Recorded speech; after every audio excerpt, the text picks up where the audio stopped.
Okay, to the back of the van now. So what we've got here is what we call it's a Rhino-Pod.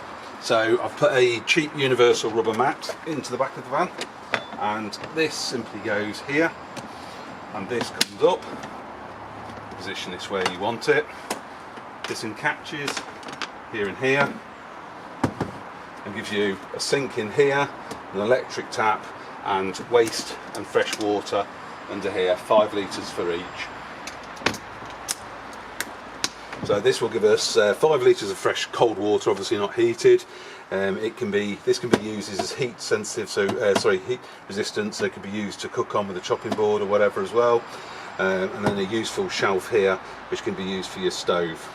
Now I added this part here, simple pole or post, with a bit of 22mm, and that's for the electrics.